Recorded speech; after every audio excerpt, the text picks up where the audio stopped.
दंडवत प्रणाम सुप्रभात सकल के জানাই আমার আন্তরিক ভালোবাসা ও অভিনন্দন। প্রত্যেক দিনের ন্যায় আজ আপনাদের কাছে চলে এলাম ভগবত দর্শন নিয়ে। চলুন তার আগে আমরা গুরু বৈষ্ণবের দর্শন করে নিই। গুরু বৈষ্ণবের দর্শন মানেই কিন্তু গঙ্গা স্নানের সমতুল্য।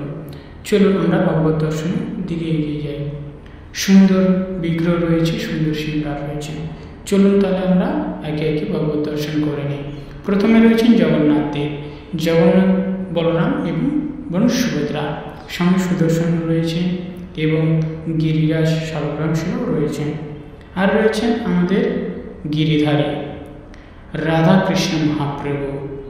কৃষ্ণের শক্তি তত্ত্ব হচ্ছে রাধারানী, আর রাধা কৃষ্ণের মিলিত তনু হচ্ছে চৈতন্য মহাপ্রভু। সঙ্গে গৌরনীতায় রয়েছে, গোপাল রয়েছে এবং গুরুবর্গরাও রয়েছে। আর রয়েছেন আমাদের নৃসিংহদেব, নৃসিংহদেব রয়েছেন, সঙ্গে ভক্ত প্রহ্লাদ এবং গোপাল রয়েছেন। আর রয়েছেন তুলসী মহারানী। তো সবাই মিলে বলুন হরে কৃষ্ণ।